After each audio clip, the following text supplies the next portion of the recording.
I never thought my 68th birthday would end with me sitting alone at the kitchen table, staring at a candle that no one cared to light. My son didn't call. My daughter-in-law, Melissa, oh, she looked me right in the eye that morning, rolled hers and said she was too busy for small talk. Not even a happy birthday, just the sound of her heels clicking out the door, echoing in a house I once paid for. That night, I made myself a promise. If love had turned its back on me, I'd stop chasing it. I had no idea that 1 week later, fate would hand me the perfect test wrapped in red leather and worth $235,000. When Melissa saw me step out of that Ferrari, her face turned the color of chalk. The woman who couldn't spare a word for my birthday suddenly couldn't stop calling me Mom. But she had no idea what was coming next. Because this wasn't just about a car, it was about the lesson of a lifetime. Stay with me. By the time this story ends, you'll understand why sometimes the sweetest revenge doesn't cost a thing. My name is Margaret Hill. I'm 68 years old, a retired librarian from a small town outside Seattle. I lost my husband, John, almost 12 years ago, and since then, it's just been me in this little house filled with too many books and too many quiet evenings. I like to think I've learned to live with solitude, but some days, especially birthdays, feel heavier than others. I woke up that morning with a little flutter of hope in my chest, the kind I tried not to admit to myself anymore. Birthdays used to mean something. When John was alive, he'd bring me a single white rose from the garden and insist I take the day off from everything. After he passed, David, my only son, tried to keep that tradition alive for a few years. But lately, it seemed he had a new life, one where I existed only on the margins. Still, I told myself this year might be different. I got up early, brushed my hair, and put on the blue cardigan John always said brought out my eyes. The house was cool and smelled faintly of coffee and lemon cleaner. I busied myself with the kitchen, stirring the slow cooker full of beef stew, David's favorite. I told myself it was silly to make it, since he probably wouldn't come by, but habits are stubborn things. I even baked a small chocolate cake, the kind I used to make when David was a boy, and set it on the counter to cool. By 11 o'clock, I kept glancing at the phone on the counter, the little black screen that stayed stubbornly dark. Maybe he was working. Maybe Melissa, my daughter-in-law, was planning something later.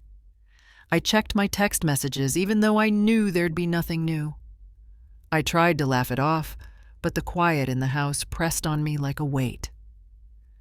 At noon, I made myself tea and sat by the window watching the rain trail down the glass. My neighbor Henry waved from across the street, his old dog trotting beside him. I thought about calling out to say hello, but my throat felt tight. I didn't want company, not unless it was my family. I wanted my son. By 2, I started checking Facebook, which I only used to see pictures of Emma, my granddaughter. I scrolled through the feed until I found Melissa's page. There she was, smiling with her friends at some sunny cafe downtown, a flute of champagne in her hand. The caption read, "Best weekend ever," with a trail of hearts and emojis. My birthday wasn't mentioned, not even in passing. I stared at the photo longer than I should have. Her hair looked perfect, her nails polished. She was wearing the pearl earrings I gave her when she and David married. I remember how touched she'd been when I offered them. "These are beautiful, Mom," she'd said, her voice full of warmth. I'd believed her then. Now, looking at the picture, it felt like another woman entirely. Around 4 o'clock, the stew had filled the house with its comforting scent, but the silence made it taste hollow. I set 2 plates on the table out of habit, then sighed and put one away. The phone still hadn't rung. I told myself maybe they'd call in the evening after work, after errands. I even left a small slice of cake on a plate just in case. By 7, the light outside faded to that soft blue twilight that always made me feel nostalgic. I walked from room to room, touching the picture frames on the walls. David in his cap and gown, our family trip to Oregon. John in his Navy uniform. The memories felt like old friends who still cared enough to show up, even when no one else did. I sat down at the table, the beef stew still warm in the pot. I poured myself a small glass of wine. I tried not to cry, but there's a particular ache that comes from being forgotten by the very people you once carried in your arms. It's a quiet ache, steady and deep, like a heartbeat that won't let go. At 8, I gave up waiting. I lit the candle on the cake, just one, because anything more felt silly. I didn't even make a wish. The flame flickered weakly for a few seconds before I blew it out. I took a small bite of the cake. It was dry, too sweet, but I ate it anyway. I didn't want the house to think I'd given up. When I washed the dishes, the clinking of plates echoed through the kitchen. I looked at the clock one last time. 8:47 p.m. My phone remained silent like it had all day. I picked it up, scrolled through the contacts, and hovered over David's name. My thumb trembled. What would I even say? "Hi, it's Mom. Did you forget something?" It sounded pathetic, even in my head. I set the phone down and turned off the kitchen light. In the living room, the shadows stretched long and soft. The only sound was the rain against the window. I sat on the couch, wrapping a blanket around my shoulders, and stared at the candle on the untouched cake. I thought of John again, his steady voice, his laugh the way he always remembered. I closed my eyes and whispered, "Happy birthday, Margaret," just to hear the words spoken aloud. And maybe that was the saddest part of all that I had to give myself, the only gift of the day. That night, lying in bed, I stared at the ceiling and let the silence fill every corner of the room. I'd spent my life giving, hoping, waiting for people to remember me without having to be reminded. But as I turned off the lamp and darkness folded around me, one thought lingered, steady and sharp. That night I realized love can fade quietly, like a candle no one bothers to blow out. The thought lingered in my mind the next morning as I moved through the small routines that made up my days. The house was still, the rain had stopped, and the air smelled faintly of last night's stew. I tried to shake off the heaviness, telling myself not to be dramatic, that grown children have their own lives, but the truth sat like a stone in my chest. A mother's heart never really learns to stop waiting. After breakfast, I stood by the window looking out at the gray sky and thinking of all the years that had brought me to this point. People see an older woman living alone and assume her life was quiet, simple. But mine had never been simple. I was the one who kept the lights on when John's Navy paychecks ran thin.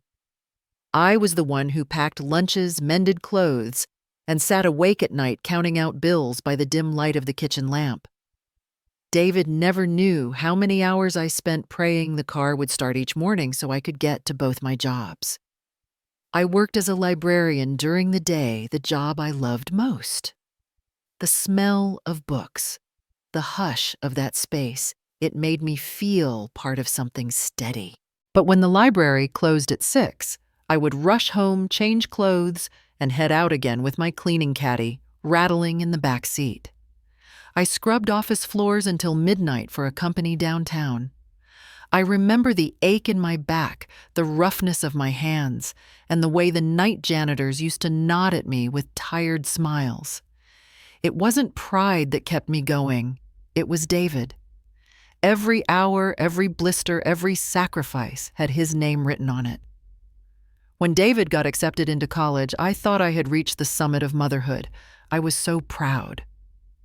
The letter came in the mail on a Thursday afternoon, and I danced around the kitchen holding it like a trophy. But reality came the next morning when I sat down with the tuition statement. Numbers don't care about pride. They just sit there staring back, cold and certain. I sold my wedding ring the next week. It wasn't much. John and I never had money for diamonds, but it was gold, simple and strong. I stood there in the pawn shop, watching the man behind the counter weigh it, the little scale ticking back and forth. and I told myself it was just metal.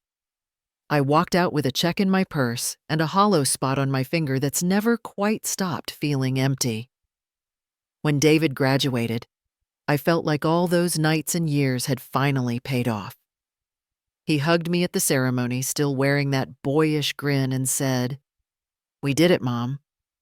I remember how he said we. It made every sacrifice worth it. When he met Melissa, I tried so hard to be happy for him. She was polished and confident, the kind of woman who could light up a room. At first, she treated me with a sweetness that felt genuine. She called me, Mom brought me flowers on my birthday, and asked for my recipes. I thought I was gaining a daughter. When they got married, I gave them what I could.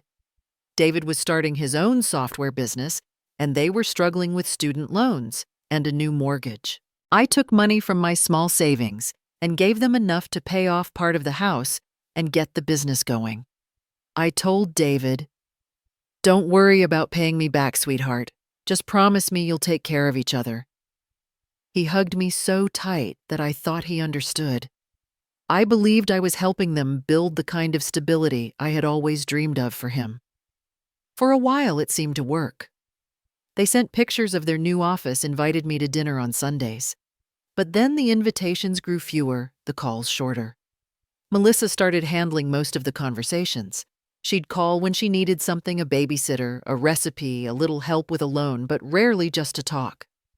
The warmth in her voice had cooled like tea left too long on the counter. And when we were together, I noticed how she flinched when I offered advice, how she changed the subject when money came up. Over time, the distance grew in small, invisible ways. She began referring to me as David's mom instead of Mom. She'd post pictures of family gatherings and tag everyone except me. Once, when I dropped by unexpectedly, I saw the look on her face like I had intruded into a world where I didn't belong. I told myself it wasn't personal, that young people were just busy, but deep down, I felt it. The subtle wall she was building brick by brick, and how David didn't seem to notice. I kept showing up anyway. Birthdays, holidays, little moments with Emma, my granddaughter. I'd bring gifts, homemade cookies, and smiles that covered the sting. I never asked for repayment, not for the money, not for the years, not for the countless nights I'd stayed awake worrying about their future. All I ever wanted was to be loved, to be remembered as more than the woman who helped them get started. There's a kind of loneliness that doesn't come from being alone, but from realizing that the people you love most have quietly moved you out of focus. You're still there, but blurry background, just part of the furniture in their story. I saw it in the way Melissa looked through me at the dinner table, how David's conversations were full of polite pauses instead of laughter. I saw it every time I opened my checkbook to help them again, just to feel useful, just to feel needed. I thought if I kept giving, they'd see me again. I thought generosity would pull me closer to them. But love built on gratitude is fragile. It bends under the weight of memory, and one day it breaks. Looking back now, I can see the pattern so clearly. The small dismissals, the quiet corrections, the way Melissa always introduced me to her friends as my husband's mother with that practiced smile. I tried to tell myself it didn't matter, but it did. It always does. Still, I never stopped loving them. That's the thing about being a mother. Even when your heart feels worn thin, you keep giving pieces of it away, hoping one of them will come back to you. But I was about to learn that money can erase even a mother's name. That lesson came on a gray Saturday afternoon, the kind that never quite decides if it wants to rain or not. I'd been home all morning folding laundry and trying to convince myself to go out when David called. His voice was light, hurried. He said they were having a few friends over for lunch, and I could stop by if I wanted. I heard Melissa's voice faintly in the background, reminding him of something, then the line clicked off. It wasn't exactly an invitation, but after weeks of silence, I decided to take it as one. I changed into my beige sweater and packed a small basket of cookies for Emma. It had been months since I'd seen her, and I missed her laugh, that uninhibited joy only a child can have. The drive to their house took about 20 minutes, just long enough for me to build up a quiet sense of anticipation. I imagined how surprised they'd be, maybe how Melissa would smile this time, how David might hug me like he used to. Hope has a strange way of surviving even after it's been disappointed too many times. When I turned the corner onto their street, something shiny caught my eye. Parked in their driveway was a brand new SUV, sleek black, still glistening from the morning rain. It looked expensive, far beyond what their modest business could afford. For a second, I smiled, proud of David. Maybe things had truly taken off for them. But then a small unease settled in my stomach. Just last year, he had called me asking for help paying off their credit card debt. I remembered wiring him money without hesitation. The thought flickered uncomfortable, but I pushed it aside. I parked down the street, not wanting to block their guests. As I walked up the driveway, I heard laughter spilling out from the open patio door. Melissa's voice rose above the others, bright and confident. "Well, it's been such a long road, but David's business is finally paying off," she said. "He landed 2 big clients this quarter, enough to buy that SUV out front." Her tone was proud, possessive, the way someone might talk about a prize they helped win. For a moment, I stood still, my hand on the gate. The words twisted in my chest. That SUV.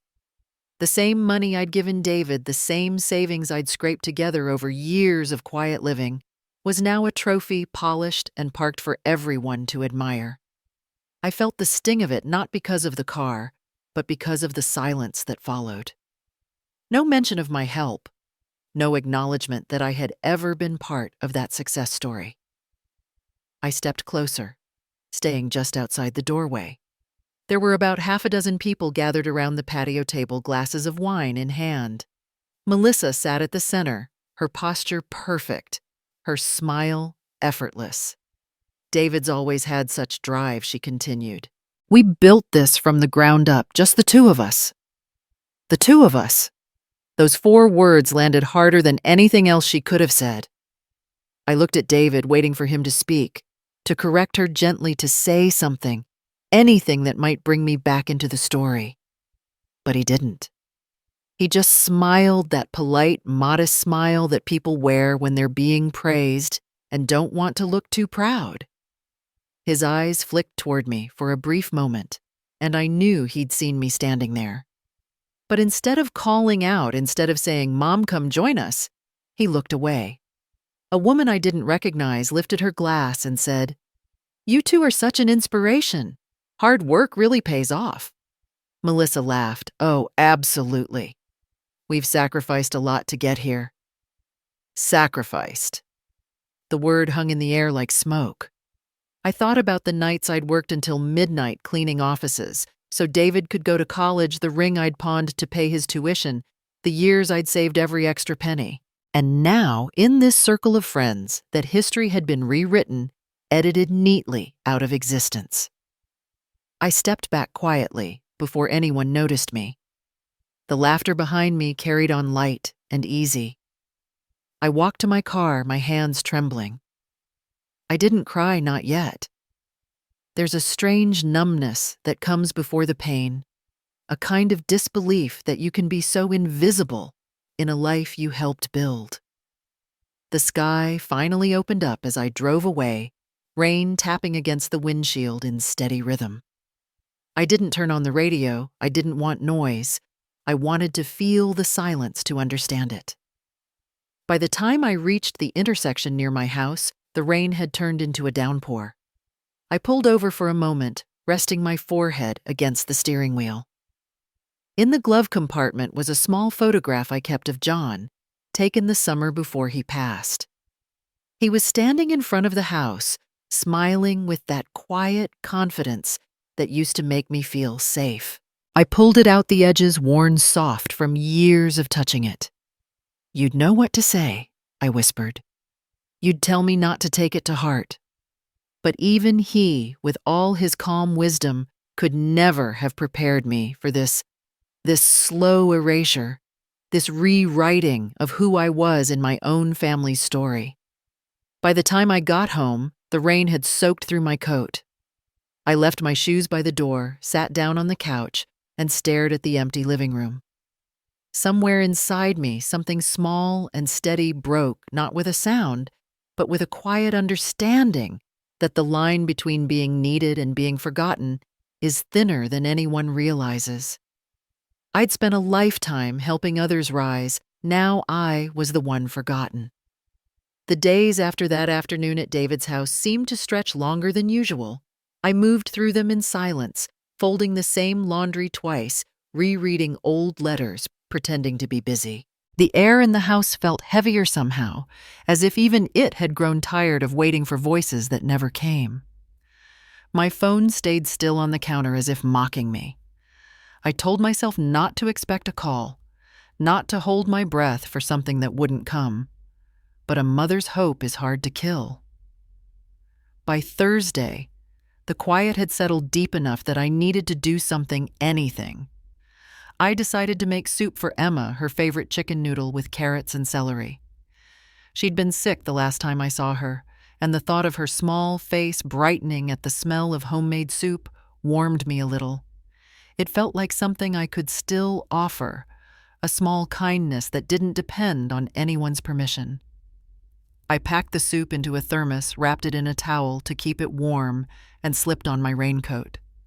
The clouds hung low again, threatening rain, but I didn't mind. The walk to David's house was only a few blocks, and the chill in the air helped me clear my thoughts. As I neared the house, I heard laughter drifting from the backyard, bright, carefree laughter. It was the kind of sound that used to come from our kitchen when David was little. Back then, that sound belonged to me. Through the open patio door, I could see a small gathering. Melissa stood near the table, dressed in a soft pink blouse, surrounded by a few friends. They had wine glasses in hand, plates of appetizers laid out neatly. It looked like a picture from a lifestyle magazine, effortless, polished. David was there too, standing behind the grill, flipping burgers, smiling politely. For a moment, I hesitated. I hadn't called ahead. Maybe I should have. But it was just soup for my granddaughter, nothing more. I stepped closer, waving gently. "Hi, everyone," I said with what I hoped was a cheerful tone. I made some soup for Emma. Melissa turned, her expression tightening for a brief second before she rearranged it into a smile. "Oh, Margaret, what a surprise." She turned to her friends and added with a small laugh that pricked sharper than any insult. "My mother-in-law loves surprise visits." The group chuckled politely, their laughter sliding easily over my skin like cold water. One woman whispered something and another giggled behind her hand. I smiled too, because that's what you do when you're the punchline and you don't want to make a scene. I held up the thermos. "I thought Emma might like some warm soup. She always loved this recipe." Melissa took it from me, still smiling, but her eyes darted toward her friends. "That's so sweet of you, Margaret. I'll make sure she gets it later." She placed it on the counter without looking at it again. No invitation to stay. No offer of a seat or a drink. Just a pause long enough for the silence to feel awkward. David glanced over, gave me a quick nod, and said, "Thanks, Mom. Emma's upstairs." His tone was polite but distracted. His eyes didn't linger. I wanted to see Emma, to hug her, to hear her little voice. But I could feel the atmosphere tightening around me, the kind of invisible wall that tells you you're not wanted. So I nodded, pretending not to notice. "I won't stay," I said softly. "I just wanted to drop this off." "Of course," Melissa replied, relief flickering across her face. "We'll tell Emma you stopped by." I forced another smile, though my throat ached with the effort. "That's fine. I'll see her soon." As I turned to leave, I caught my reflection in the glass door. I looked smaller than I remembered older somehow. My hand trembled slightly as I reached for the handle, and I prayed they wouldn't notice. Behind me, the laughter started again, as though my presence had been a brief interruption in their perfect afternoon. Outside, the air was cool and smelled of cut grass. I walked slowly down the driveway, the sound of their laughter following me for a few steps before fading into the distance. Each step felt heavier than the last.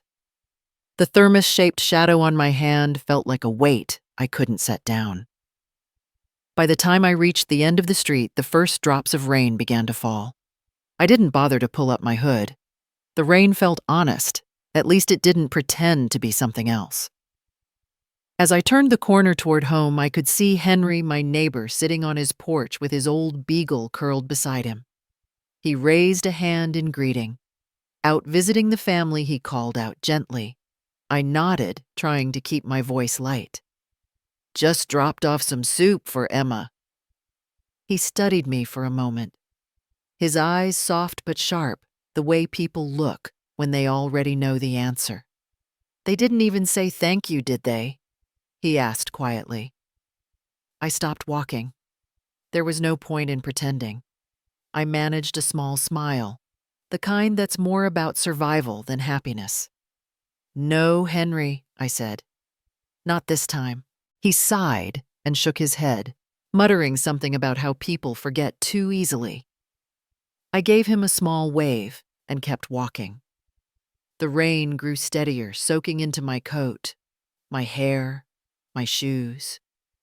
By the time I reached my front steps, I was shivering. But it wasn't just the cold. It was something deeper, a chill that started somewhere inside me, spreading outward, reminding me that the world I'd built my life around no longer had room for me in it. I stood there for a moment, looking up at the gray sky. Somewhere behind those clouds, I hoped there was still something that could make all this right. Because as much as the world can be cruel, I've lived long enough to know one thing for certain. But the world has a strange way of balancing things. I didn't know it then, standing in the rain outside my house, soaked to the bone, clutching an empty thermos and a heart that felt even emptier.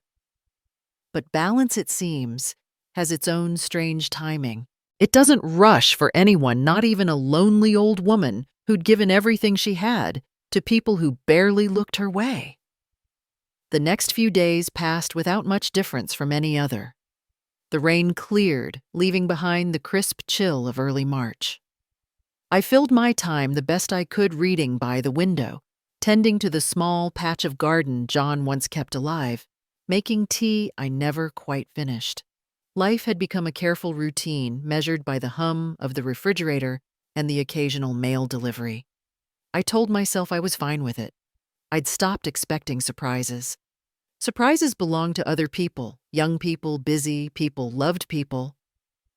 Then one Thursday morning the phone rang. It startled me so much, I nearly dropped my cup of tea. No one calls me anymore, not without a reason. The voice on the other end was calm, professional male. Mrs. Hill. My name is Reed Johnson. I'm calling from Bailey & Associates in Los Angeles. I believe you were acquainted with the late Mr. Thomas Bailey. For a moment, I couldn't place the name. Then slowly, memory pulled it forward. Thomas Bailey, one of John's oldest Navy friends. I hadn't spoken to him in more than 20 years. He used to visit us for dinner sometimes, always bringing a bottle of wine and a loud laugh that filled the house. After John passed, he sent a card. I never heard from him again. Yes, I knew him, I said cautiously. Why do you ask? There was a small pause on the line, the kind that tells you something unexpected is coming. Mr. Bailey named you in his estate, the lawyer said. He left a personal gift for you. He described it as something to remember kindness. If you're able, we'd like you to come to California to receive it in person. I laughed softly out of confusion more than amusement. That must be a mistake. Thomas and I hadn't spoken in decades. I assure you, Mrs. Hill, there's no mistake, he replied. his tone gentle but firm. Mr. Bailey was quite specific. After hanging up, I sat in the kitchen for a long time staring at the wall, a gift. From a man I hadn't seen since before David's wedding. What kind of gift could it be? Maybe a book, a keepsake, something sentimental. Still a small spark lit somewhere inside me. Curiosity, perhaps, or the faint thrill of being remembered. It had been so long since I'd felt that. 2 days later, I boarded a flight to Los Angeles. It was the first time I'd been on a plane in over a decade. I packed light, a single suitcase, a shawl, a paperback novel I never opened. I kept my expectations low. I wasn't going for money or grandeur. I just wanted to understand why a man from my past had thought of me at all. When I landed, the air was warmer than I expected, golden and dry. The taxi ride from the airport took me through streets lined with palm trees a world away from the gray skies of Seattle. The law office was tucked in a quiet building, overlooking the coast, sleek, modern, all glass and light. Inside, the receptionist greeted me kindly and led me to a conference room, where Mr. Johnson, a tall man with silver hair and kind eyes, stood waiting. "Mrs. Hill," he said, shaking my hand. "Thank you for coming all this way. I'm sorry for the short notice." "It's all right," I said, settling into the chair across from him, "though I'm afraid I still don't understand what this is about." He smiled faintly, as if he'd heard that many times before. "Thomas Bailey was a man who liked to surprise people. He spoke of you often, you know. He said you were one of the few people in his life who showed him kindness without expecting anything in return. When he passed, he left a note along with this." He reached into a folder and handed me a small envelope. My name was written in neat, deliberate handwriting. My hands trembled slightly as I opened it. Inside was a short message. "For Margaret, because kindness should never be forgotten. Enjoy the ride, Thomas." I looked up confused. Enjoy the ride. Mr. Johnson smiled again and gestured toward the large window overlooking the parking area below. He also asked that we give you this. I followed his gaze, and for a moment I thought I was seeing things. Parked in the sunlight was a gleaming red car, its surface like liquid fire. The Ferrari emblem shone on the hood. My breath caught. "That can't be right," I said quietly. "It's quite right," the lawyer replied. "A Ferrari Portofino model year 2020. He purchased it before his illness, but never drove it much. He said it reminded him of freedom of youth of good people who never stopped moving forward." He paused, watching me carefully. "He wanted you to have it." I stared at the car, utterly speechless. I'd never owned anything worth more than my house, and even that had felt like a stretch. "But why me?" I whispered. He leaned forward, his expression soft. "Thomas believed in the idea that kindness deserves to be rewarded. He said you once helped him through a difficult time after his wife passed, that you reminded him life still had gentle people in it. This is his way of saying thank you." Tears welled in my eyes before I could stop them. It had been so long since anyone thanked me for anything. Mr. Johnson handed me a set of keys, resting them carefully in my palm. The metal was cool and impossibly heavy. He also left a separate trust, he added, designated for charitable work if you ever choose to use it. He thought you might know what to do with it someday. I nodded, too moved to speak. The sunlight caught the red paint outside, making the car glow like something unreal. For the first time in years, I felt something stir inside me. Something that wasn't sadness or exhaustion, but possibility. For the first time in years, life handed me something unexpected power. I sat behind the wheel of that red Ferrari, my hands trembling slightly against the leather, the keys cold in my palm. Power. It was such a strange word to attach to myself. I had spent so long feeling small, invisible, worn thin by disappointment. And yet, as sunlight glimmered off the hood, I could feel something shifting inside me, quiet, but undeniable. I didn't start the car right away. Instead, I just sat there, letting the strangeness of it all wash over me. The office parking lot was nearly empty, the ocean stretching wide and blue in the distance. The car's interior smelled faintly of salt and newness, like it hadn't yet been touched by time. I ran my hand along the steering wheel, almost afraid to leave fingerprints on something so perfect. I didn't belong in a car like this. I was the woman who drove a 10-year-old Honda, who clipped coupons and counted change for gas. And yet, here I was. Curiosity got the better of me. I opened the glove box to look for the registration papers, maybe a manual. Instead, there was an envelope cream-colored with my name written in the same steady handwriting I'd seen on the letter in the lawyer's office. My heart stuttered as I opened it. Inside, there was a short note, just a few lines, that changed the way I saw everything. You once said kindness doesn't pay. I hope this proves you wrong. I read it twice, then a third time. I remembered the day I must have said those words. It was after John's funeral, I think. Thomas had stopped by with flowers, and I told him, half joking, half weary, that kindness never seems to get you very far in this world. He'd smiled back then, said, "Maybe not in money, Margaret, but it leaves its own kind of mark." Now, sitting in this impossible car, those words came back to me like a whisper from the past. My eyes burned, and before I could stop them, tears began to fall, soft, unhurried tears that didn't come from sadness, but something deeper. Gratitude. Recognition. All these years, I'd believed my kindness had gone unnoticed, swallowed by the silence of people who only took and never thanked.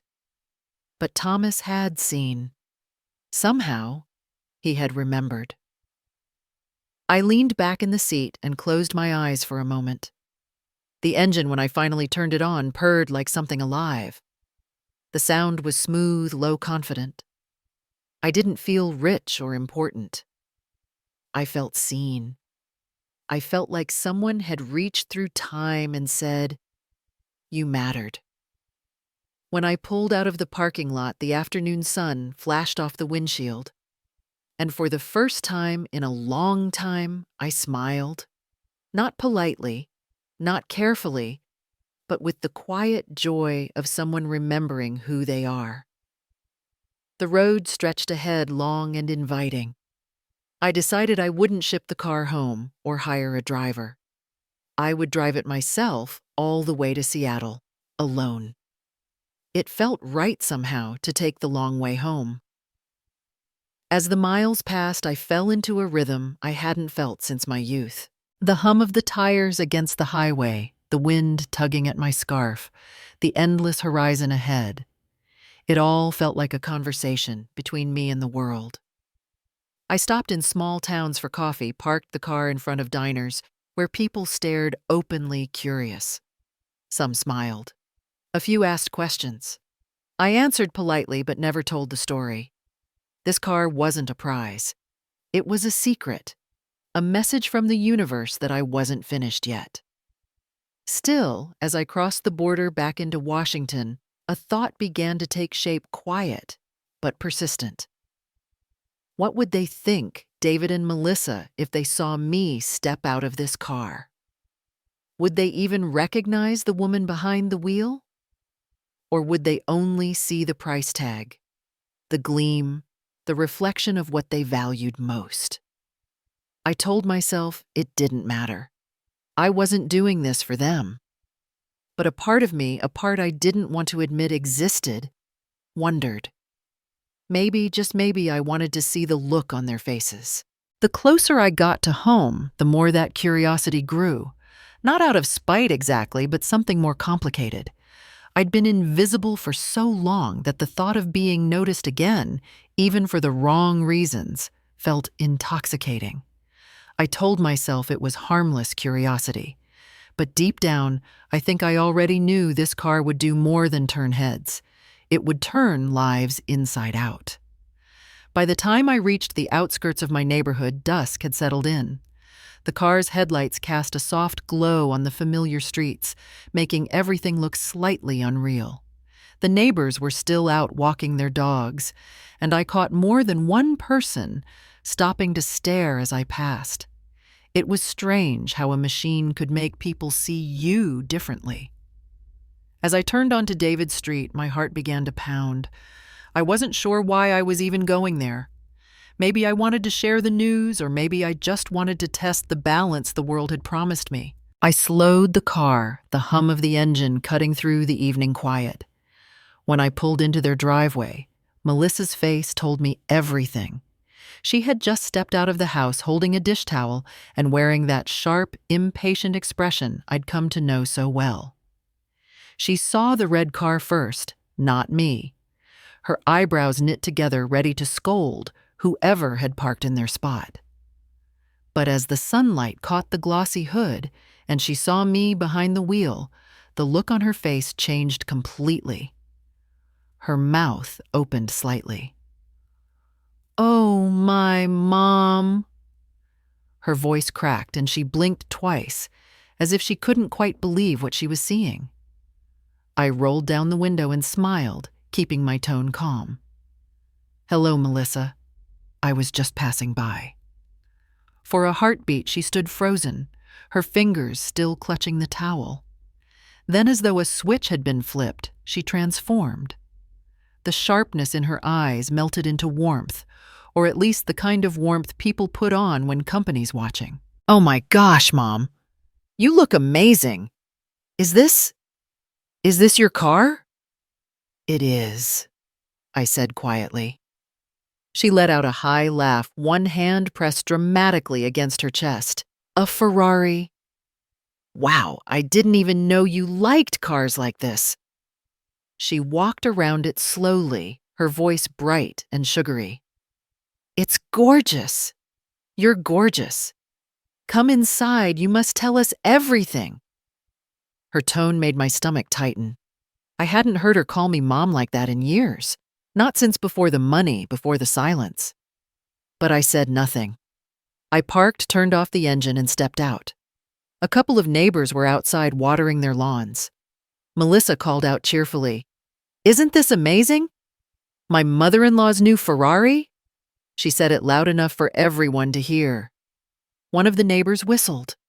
"You're full of surprises, Margaret," he said with a smile. Melissa beamed, linking her arm through mine. "Come in, dinner's just about ready. David will be thrilled to see you." Inside the house looked immaculate.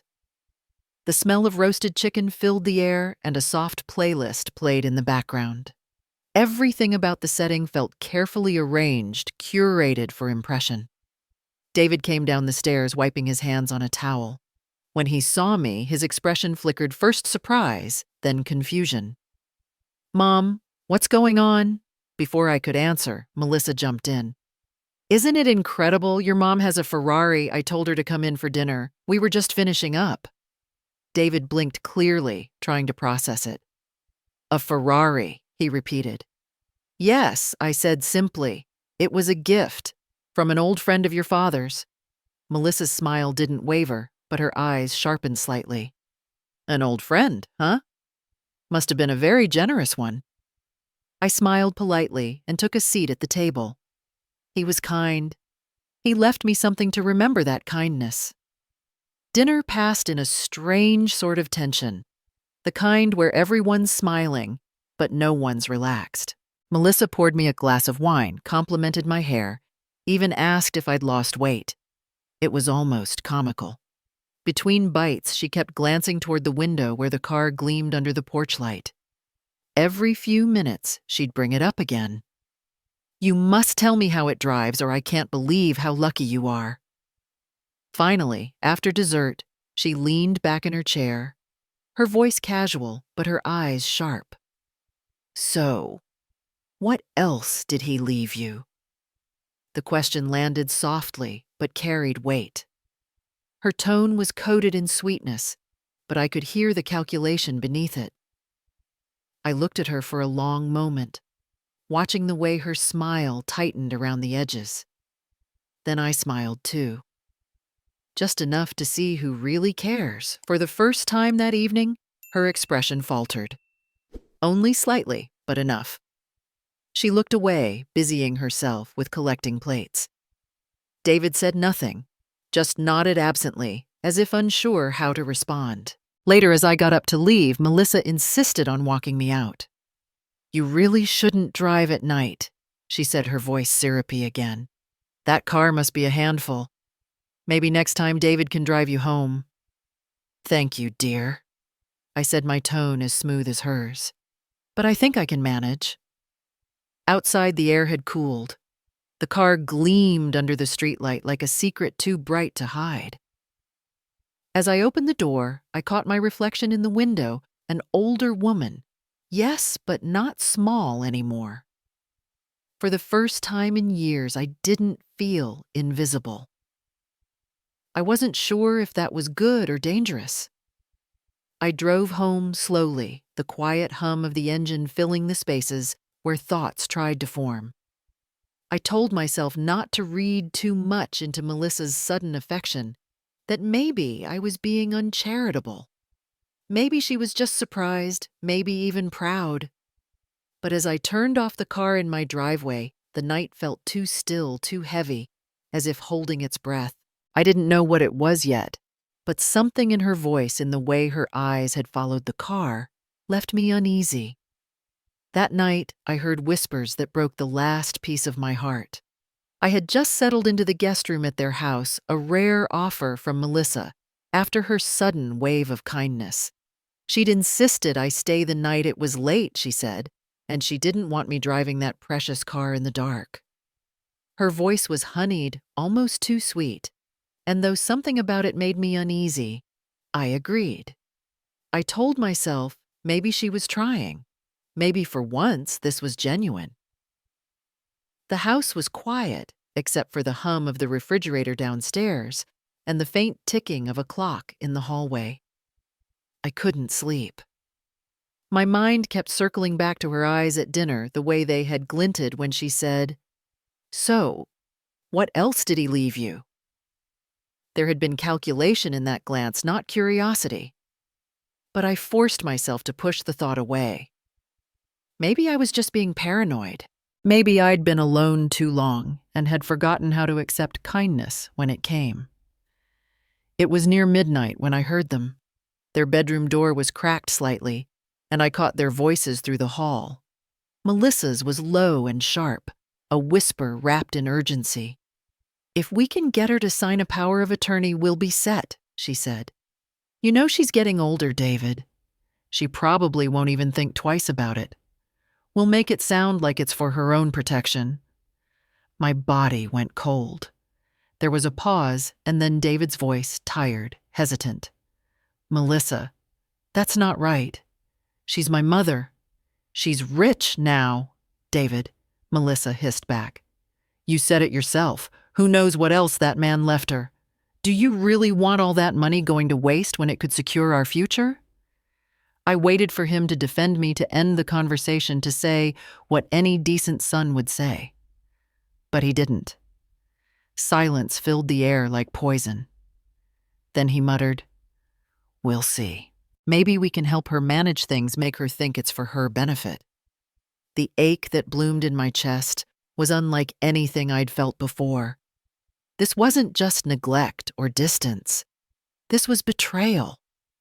I lay there for a long time, staring at the ceiling, my heart pounding, my eyes burning. I had given them everything, my time, my savings, my trust. And now they were planning to take the one thing left that was truly mine. But as the hours passed, the tears stopped. Something inside me shifted. I realized that pain had an edge. It could cut you open, yes, but it could also sharpen you. I thought of Thomas's letter, his words. "You once said kindness doesn't pay. I hope this proves you wrong." Maybe this was my moment to prove it to myself most of all. By morning, I had made my decision. I would play along. When Melissa came down for breakfast, she was radiant in that carefully composed way she had hairbrushed, smile rehearsed. "Good morning, Mom," she said brightly. "Did you sleep well, like a rock?" I lied, stirring my coffee. "Thank you again for letting me stay. You were right. It was too dark to drive home." She poured herself some juice, all warmth and hospitality. "Of course, you're always welcome here." That's when I looked up and said casually, "Melissa, do you think you could help me organize some of my papers? I've been meaning to sort through them, bank statements, legal documents, all that." Her head turned so quickly I almost laughed. "Oh, of course, I'd love to help. We can get everything in order. Just in case." There it was, that little phrase again, the one she'd used last night. Just in case. I could practically hear the gears turning in her head, already picturing forms, signatures, control. I smiled, meeting her gaze. "You're right. Just in case." Her smile deepened, confident. She thought she'd won. She thought I was old and naive, ready to hand over my life for a few kind words and a warm breakfast. But what she didn't know was that I'd already called Mr. Reed Johnson before breakfast. He had promised to send me copies of Thomas's trust paperwork, all properly notarized and locked down untouchable without my consent. He even chuckled softly when I told him what I'd overheard. "Sounds like you've got quite the little family drama, Mrs. Hill," he said. "Don't worry. Let them think they're clever. We'll make sure you're protected." So I let Melissa prattle on about file folders and organization, about how responsible it would be to get my affairs in order. I nodded and agreed with every word, even when she slipped in suggestions like, "We can just sign a few simple documents, make things easier for everyone." Inside, though, I was already planning. Not for revenge, not yet. For justice. For dignity. For that quiet, steady satisfaction that comes when you know the tables are about to turn. If they wanted to play with signatures, I'd let them sign their own downfall. I didn't have to wait long for the first move. A week after that breakfast conversation, the phone rang while I was pruning the roses outside. The number on the screen was unfamiliar, but the area code was California. For a moment, I thought it might be one of the trust administrators. I wiped my hands on my apron and answered. "Mrs. Hill." The voice was steady, professional, and unmistakably familiar. "This is Reed Johnson." Something in his tone made me straighten. "Mr. Johnson, is everything all right?" He hesitated, then said, "I'm afraid that's what I'm calling to clarify. Someone contacted my office this morning claiming to be you.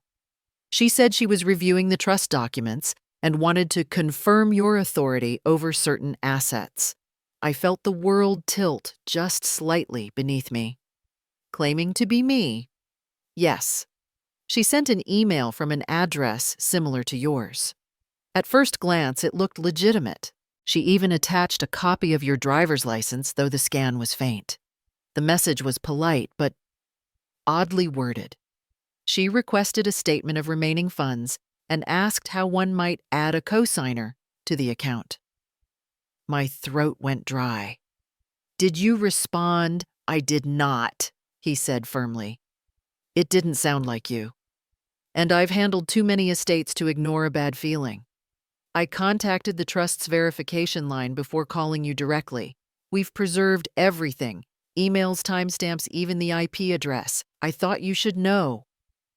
I sat down hard on the porch step, the pruning shears slipping from my hand into the grass. "Mr. Johnson, do you know who it was?" There was a pause on the line, just long enough to confirm what I already knew.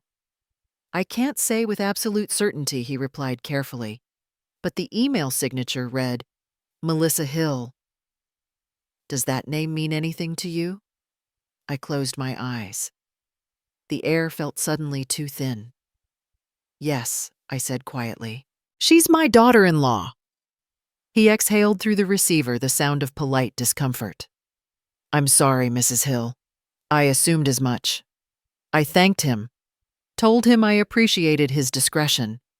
Before hanging up, he said, "Don't worry, nothing was compromised. We'll forward all the documentation to you for your records. You might need it someday."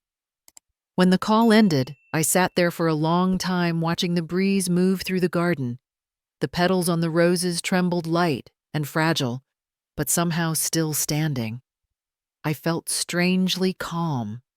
Not angry, not even shocked, just hollow.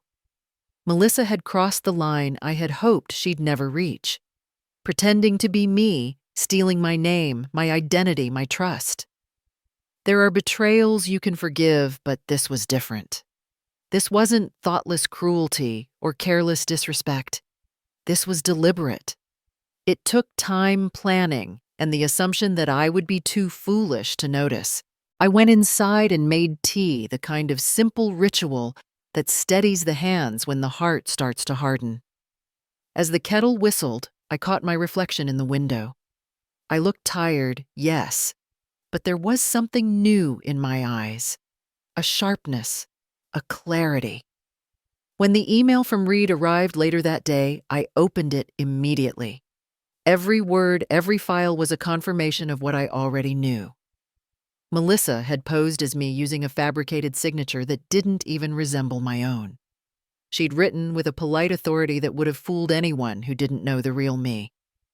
"Please confirm Mrs. Hill's available balance and advise on adding a family member to the account," the message read. Beneath it, a line that made my stomach turn. "We want to make sure her assets are managed responsibly." I saved every document to a folder on my desktop, labeling it with a single word, truth. Then I printed copies, placed them in a plain envelope, and tucked it into my desk drawer beneath my husband's old Navy medals. The contrast felt fitting, his honor beside their deceit. That night, as I sat by the window with the house quiet, except for the ticking clock, I tried to summon anger. But all I found was pity. Pity for a woman so blinded by greed she couldn't see the ruin she was walking into. Pity for my son, who had lost his moral compass somewhere along the way. And pity for myself for still loving them despite everything. I knew there would come a time when truth would need to be spoken aloud, when people would need to see the kind of woman Melissa truly was and the kind of son I had raised without meaning to, but not yet. Timing is everything in stories like these, and I wasn't about to waste this moment on rage. No, I would wait. I would smile when she offered her help, accept her kindness nod at her empty words. I would give her every chance to reveal herself. Because when the truth finally came out, I wanted it to echo. I wanted her to feel the weight of her own choices. So I closed the laptop, turned off the light, and sat in the darkness, calm and deliberate. I didn't need revenge. I just needed the right audience. The thought sat with me for days, quiet, but steady, like a seed taking root. Every morning I woke with more clarity. Every night I went to bed, rehearsing small details in my head. I wasn't angry anymore.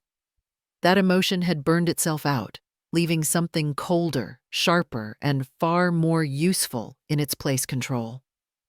I started simply.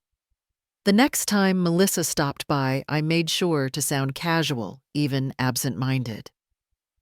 "I'll be meeting with a financial advisor next week," I said as I poured her tea, "just to make sure everything's in order. You know how confusing paperwork can be at my age."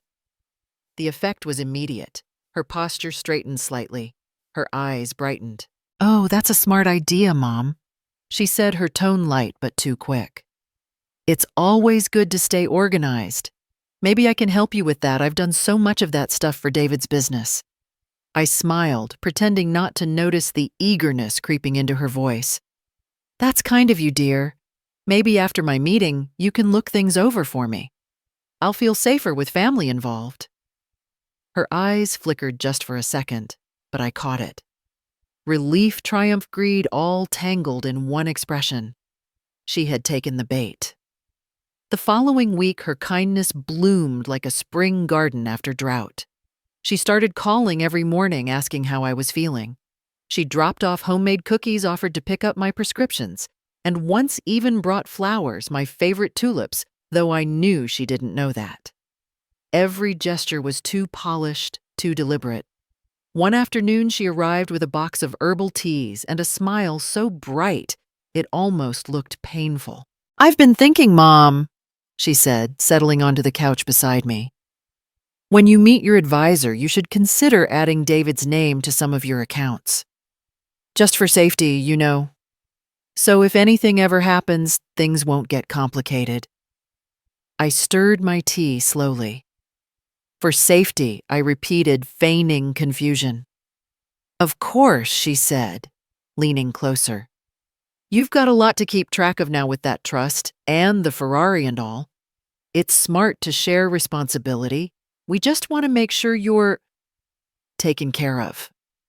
Her voice dripped with concern, but her eyes betrayed her. They were calculating, restless, waiting for my reaction. I nodded faintly, pretending to mull it over. "You're right, dear. I suppose it would make things easier." Her face lit up. "Exactly. And David could help with bills or paperwork so you don't have to stress." I smiled just enough to reassure her. "You always think ahead, Melissa. I don't know what I'd do without you." She reached for my hand, giving it a gentle squeeze. "Oh, Mom, we just want what's best for you." After she left, humming to herself and no doubt already planning her next move, I sat in silence for a long time. The air in the house felt thick with deceit, but I was oddly calm. Every step she took brought her closer to the trap I was building, and she didn't even know it. That night, I backed up every document Reed had sent me. I printed duplicates, saved digital copies, and stored one set in a safety deposit box under my maiden name. Then I began recording. It started small, a phone call here, a conversation there. I used my phone's voice recorder whenever she came by, capturing every syrupy word, every careful manipulation disguised as care. I played them back sometimes in the quiet evenings, not out of cruelty, but to remind myself what truth sounded like when it wore a smile. David, of course, said little. When I called him, he sounded distant, guilty, as if he knew more than he wanted to admit. "Melissa's just being practical," he told me once. "She worries about you." I let him believe that. It would make what came next all the more powerful. The plan wasn't born of spite, it was born of clarity. They had underestimated me for so long, treated me like a frail woman, too sentimental to see through them. That was their mistake. They forgot I'd built a life out of endurance. They forgot who taught David how to balance a checkbook, how to read people's intentions, how to survive on less than anyone thought possible. So I played my part. I laughed at their jokes, accepted their favors, even agreed to bring my financial paperwork to dinner next week so we could all go through it together. When I hung up the phone after that conversation, I looked around my quiet house at the photos lining the mantel. John, in his navy blues, David as a boy, smiling with a missing front tooth, and I felt something I hadn't in years' anticipation. Every performance needs preparation, and I had every piece ready. So I planned a dinner they would never forget. I spent the next week preparing every detail as carefully as if I were setting a stage. The guest list included family old friends, a few of David's childhood companions, and the neighbors who had known us for decades. I told everyone it would be a belated birthday celebration, a small get-together to thank them for their kindness over the years. That was true in part. I was thanking kindness, but I was also preparing to expose its opposite. The night of the dinner arrived with the soft scent of rain in the air. I wore a navy dress John had always loved, simple but elegant. My hands trembled only once as I arranged the silverware, but when I caught my reflection in the dining room mirror, I felt steady again. This wasn't revenge. It was closure. The house glowed with candlelight and quiet music, the kind of warmth that could disguise the storm that was about to come. When the doorbell rang, Melissa was the first to appear. She looked radiant, too radiant in a sparkling gold dress, her perfume filling the entryway. Her smile was wide and confident as she stepped inside David trailing behind her. "Oh, Mom," she exclaimed, kissing my cheek. "This is beautiful. You really went all out." I smiled. It's a special occasion. She turned to a small group of neighbors arriving behind her and said with a proud laugh, "David's mom is quite the investor now. You should see the car she drives and wait until you hear about her trust. She's practically a philanthropist." The laughter around her was light and easy. I said nothing, only nodded, as if I didn't hear the false pride in her voice. Dinner began smoothly. The table shimmered with conversation and candlelight. People toasted to good health, to family, to my new beginnings. Melissa was in her element, charming everyone, telling little stories that painted her and David as loving caretakers. She touched my shoulder affectionately each time she mentioned me, her tone sugary sweet. Every gesture was a performance, and I let her have the stage for as long as she needed. Then after the plates were cleared and coffee was poured, I stood up. "There's something I'd like to share," I said softly. The room quieted. I walked to the corner where the television stood, holding a small remote in my hand. "This year has been full of surprises," I continued. "And I've learned that not every gift comes wrapped the way you expect. But one thing I've always believed is that truth has a way of revealing itself, even when people try to hide it." I pressed play. The room filled with the familiar voice of Reed Johnson. "Mrs. Hill," the recording began, "clear and unmistakable. Someone impersonated you regarding your assets." A hush fell over the table. Every eye turned toward the television, then slowly toward me. I let the words hang in the air for a moment before turning my gaze to Melissa. She sat, frozen, her smile slipping like wet paint. "That someone," I said softly, "is standing in this room." The silence that followed was absolute. David's fork clattered against his plate. Melissa's face drained of color. I don't understand," she stammered, but the tremor in her voice betrayed her. I didn't need to say more. The evidence had already spoken. I reached for my glass of water and continued calmly. "Thomas Bailey, my late husband's friend, left me a great fortune. And I've had time to think about what to do with it. I realized that money can build walls, or it can build bridges, and I would rather it build something good." Melissa looked at me, then not with guilt, but with desperation. "Mom, please," I held up a hand. "Thomas left me a fortune." I said, my voice steady, and I left it to kindness. I looked around the table, meeting every pair of eyes. Every cent will go to the Hill Bailey Scholarship Fund, for students who believe in hard work and generosity, the things money can't buy. David bowed his head. Melissa's lip trembled. The neighbors exchanged uneasy glances, understanding more than they wanted to admit. The room, moments ago warm with laughter, now buzzed with quiet tension. I sat down, folded my hands neatly, and smiled. Now I said gently, "Who'd like dessert?" No one spoke. Only the sound of the rain outside filled the silence. By morning, every whisper in town carried her shame, not mine. The phone started ringing before sunrise. I didn't answer. From my kitchen window, I could see the neighbors across the street standing together, their voices low and their eyes darting toward David's house. News travels faster than forgiveness in a small town. By mid-morning, Melissa's perfect image had cracked wide open.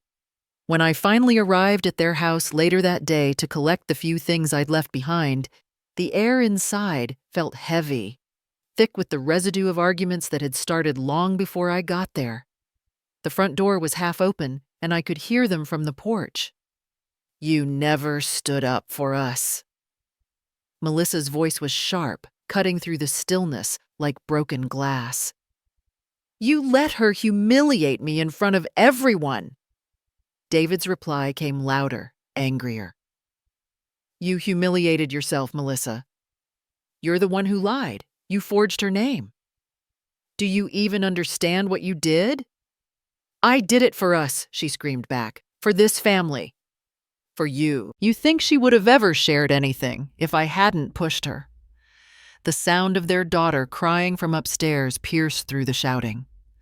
A small, terrified sob that reminded me too much of the nights David used to cry after John's deployments. The echo of it made something inside me tighten. This was the legacy their greed had built, a house filled with fear and blame. I stepped inside quietly. Neither of them noticed me at first. Melissa's mascara was streaked down her cheeks, her hair disheveled, her voice cracking with rage. David stood across from her, his face red, his hands trembling. For the first time in years, I didn't see my son, the boy I raised, the one who used to bring me wildflowers from the yard. I saw a man lost in the mess he'd allowed to grow around him. Mom, he said finally, his voice breaking when he saw me. I'm sorry about last night. I raised a hand gently. You don't need to explain, I said. I've heard enough. Melissa turned toward me, her voice trembling between anger and desperation. You made a fool out of me, she spat. In front of everyone we know. You think this makes you look noble? You've ruined our reputation. I looked at her, not with anger, but with something close to pity. No, Melissa, I said softly. You ruined it yourself. I just stopped helping you hide it. Her mouth opened as if to reply, but no words came. The silence that followed was worse than any argument. Only Emma's quiet crying filled the air. I walked into the kitchen, ignoring the chaos behind me, and began to gather the few things that were mine. My favorite teacup, the framed photo of John and me at our wedding, the small wooden box that had held David's baby bracelet. I wiped down the counter automatically, the way I'd done 1,000 times in that house, the cloth moving in slow, familiar circles. The sink was full of dishes, remnants of last night's dinner. Without thinking, I washed them, soap rinse, dry stack, each in motion, grounding me, steadying my hands. In the reflection of the window above the sink, I could see them still arguing, their voices rising and falling in waves.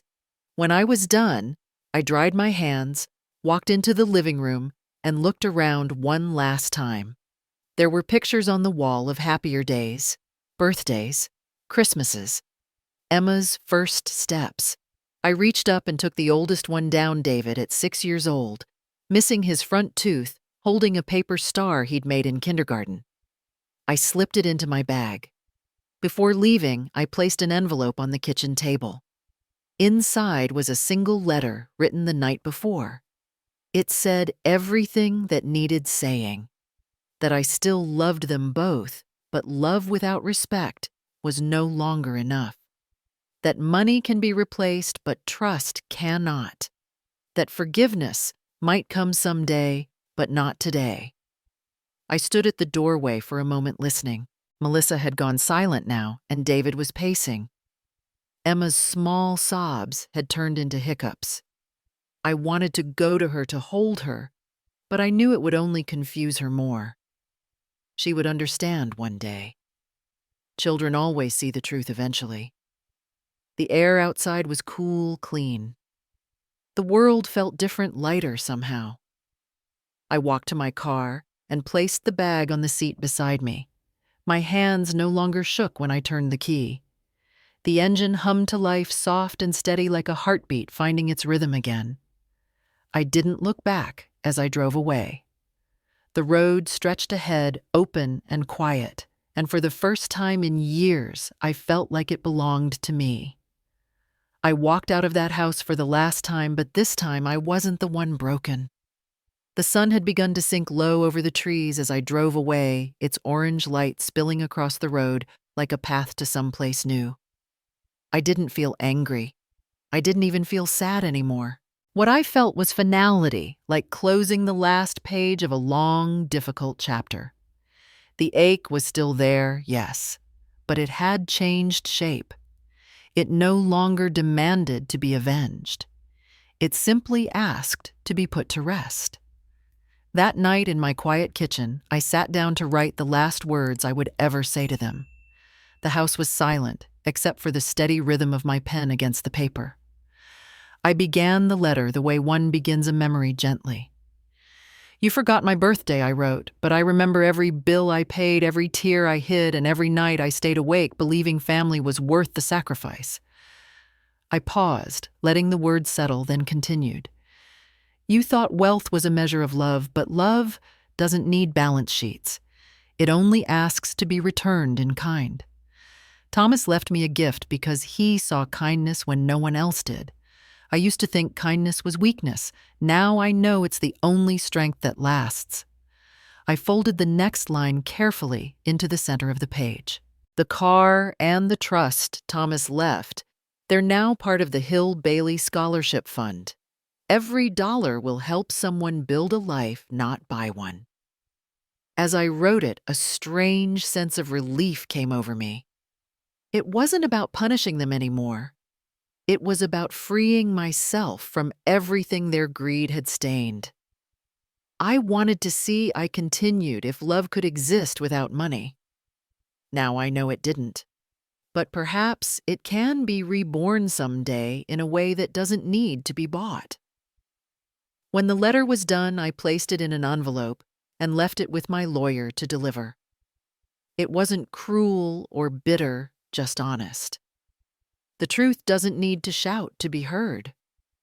Over the next few weeks, I sold the Ferrari. The dealership manager nearly fell over when he saw the mileage. "You barely drove it," he said. I smiled. It drove its purpose. The proceeds, along with the remainder of Thomas's trust, went straight into the scholarship fund. I made sure it bore both their names, Hill and Bailey, so that the legacy would carry grace, not bitterness. Reed Johnson called when it was all finalized. "You've done something remarkable, Mrs. Hill," he told me. "Most people would have used that money to erase pain." "I did," I said softly. "Just not the way they expected." A month later, I moved into a small senior community by the lake. The first morning there, I woke to the sound of laughter coming from the courtyard. A group of residents were gathered around a table playing cards, teasing each other living. I made myself a cup of coffee and joined them. No one cared what I drove or what I owned. They only asked if I wanted to play. Life there was simple. I spent my mornings in the garden, my afternoons reading, and my evenings sharing stories with people who still believed in decency. For the first time in years, I didn't feel invisible. I didn't feel judged.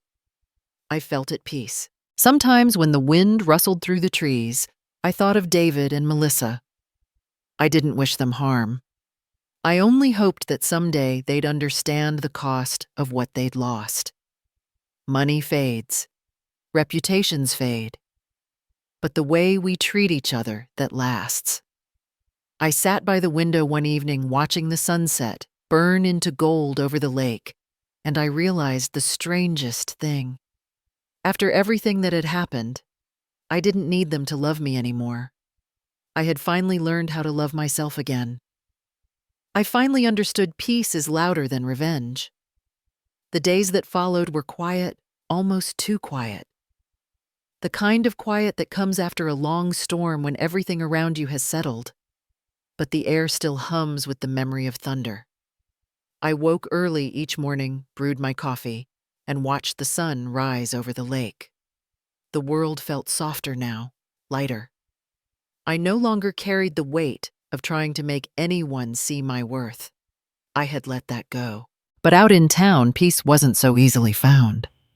Word of what Melissa had done had traveled farther than I expected.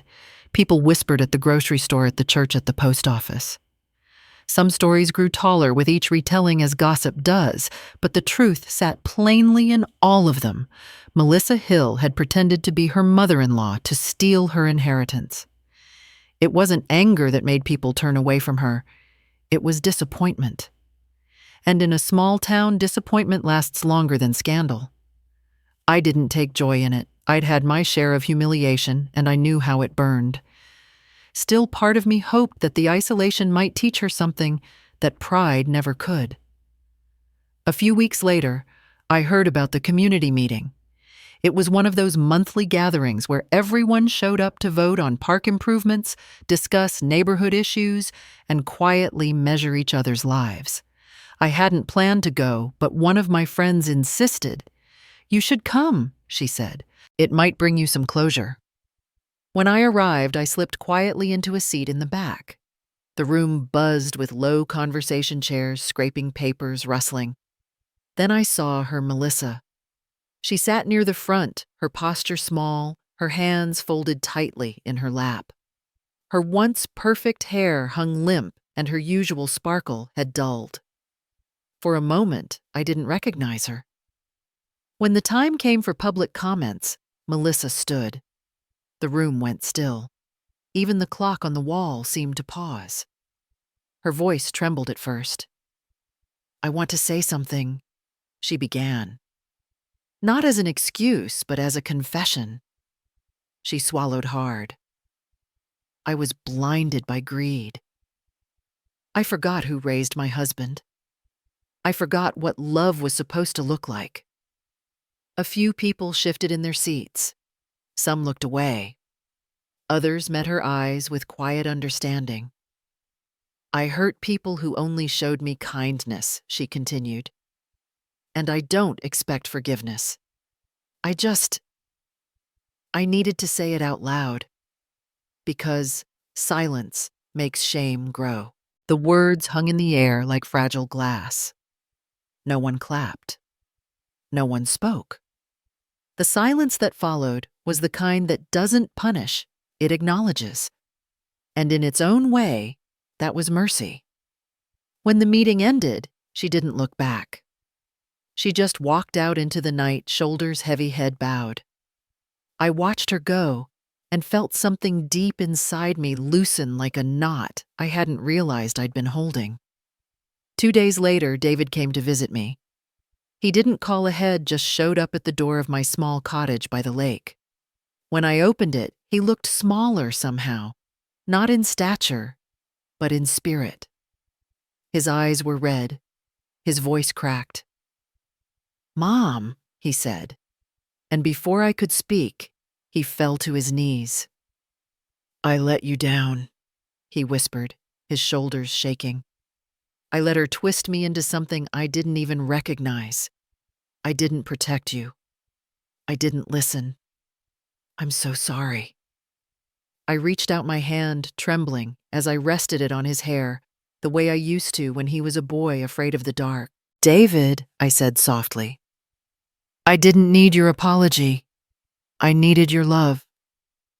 He wept harder than the kind of crying that comes from a place beyond pride.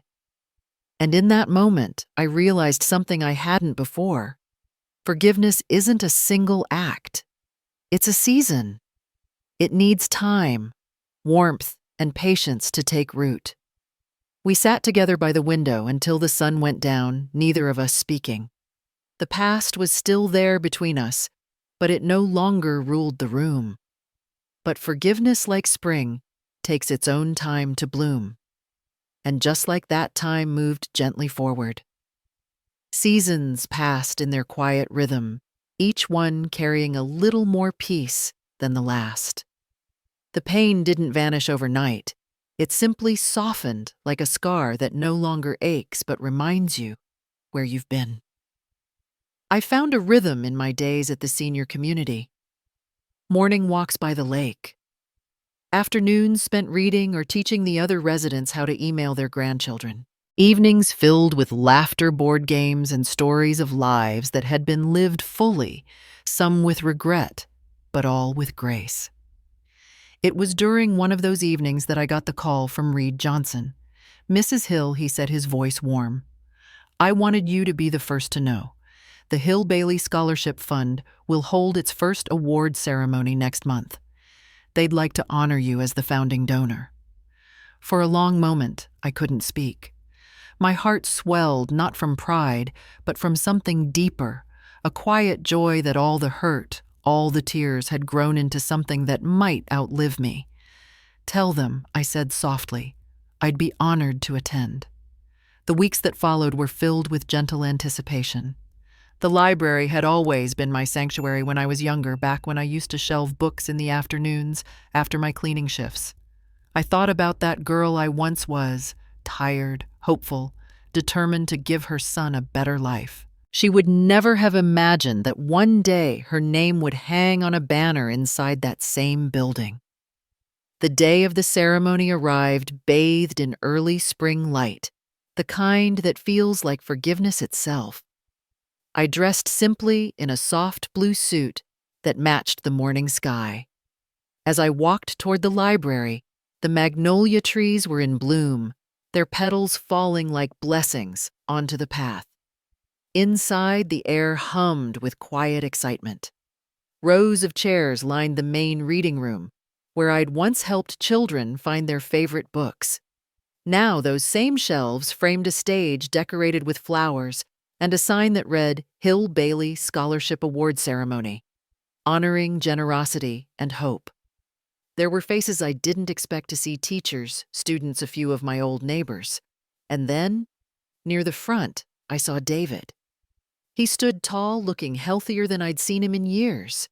His suit was neat, his expression steady, though his eyes were soft, with something that looked like peace. Beside him, half hidden in the crowd, was Melissa. She sat quietly in the back row, hands folded in her lap, her eyes lowered. Her hair was pulled back, simply, without the gloss or sparkle she used to wear, like armor. When our eyes met, she gave me a small nod. No words, no performance, just acknowledgement. And for the first time, I believed her tears might be real.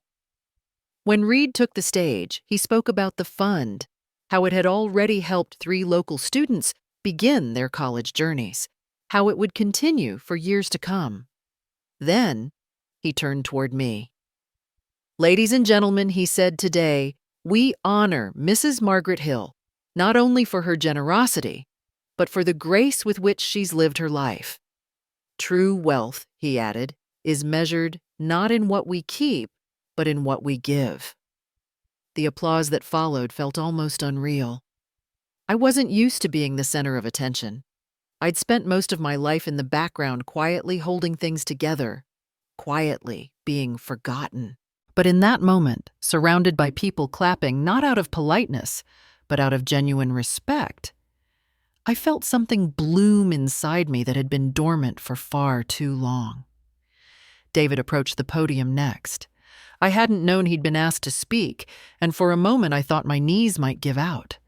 But when he began, his voice was steady. "My mother," he said, "is a woman who gave everything she had to others.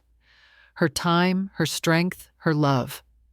She gave us life twice, once when she raised me, and again when she taught us humility." His voice cracked slightly on that last word. He glanced toward the back of the room where Melissa sat, and then back at me. "She taught us that the hardest kind of forgiveness is the kind you give without being asked for it. And she showed us that no matter how far you fall, there's a way back if you lead with kindness." There were tears in more eyes than mine when he stepped down. When the applause began again, it was softer this time, more emotional. I stood slowly, my hands trembling slightly, as Reed handed me a bouquet of white lilies and roses. The scent of them was clean and pure, like a promise renewed. As I walked to the podium, the sound of the crowd swelled around me. It wasn't the kind of applause meant to flatter. It was the kind that lifted. I looked out at them, at David, at Melissa, at the students who would now have a chance to chase their own dreams, and I realized that my story, once so full of silence and sorrow, had found its voice again. When the room grew quiet, I smiled and began. "Kindness," I said, "is the only investment that never loses value. My voice didn't tremble. We spend so much of our lives chasing things we can count money, possessions, approval. But in the end, it's the things we can't count that matter most. Love, dignity, forgiveness. Those are the real luxuries in this world. And when you give them freely, they multiply in ways you can't imagine. I paused, letting the words find their place in the stillness. I made a lot of mistakes, I continued softly. But I learned that forgiveness doesn't erase the past, it redeems it. And that's all I ever wanted, to turn pain into something good. When I stepped back, the room erupted in applause again, louder than before. For a brief second, I closed my eyes, letting the sound wash over me like sunlight. It wasn't about pride. It was about peace, the kind that fills you up so completely that there's no room left for bitterness. After the ceremony, as people gathered around to congratulate me, I felt a light touch on my arm. It was Melissa. She looked tired but sincere. "You were right," she whispered. "Kindness lasts longer than regret." I smiled gently. "So does honesty." She nodded, tears glistening in her eyes. "Thank you," she said simply, and for the first time, I knew she meant it. As I left the library that day, David walked beside me carrying my flowers. Outside, the air was soft and full of the scent of magnolias. I looked up at the sky, the same blue I'd worn the day I started over, and felt John's presence there, somehow quiet, approving. I didn't need a Ferrari or a fortune or even recognition to feel rich. I had something far more precious: peace, dignity, and the love of a son who had finally found his way home. And maybe the sweetest revenge isn't silence, it's being remembered with respect. And that was my story, a story about love, betrayal, forgiveness, and the quiet kind of victory that doesn't need applause to be real. If you've ever been underestimated or felt invisible to the people you gave everything to, I hope my journey reminds you that grace can be stronger than anger and dignity can outshine revenge. Life has a way of circling back, of balancing things when we least expect it. Sometimes the justice we want doesn't come in the form of payback. It comes in peace, in being able to walk away with your head high, knowing you stayed kind even when others didn't. Now, I'd love to know what you think.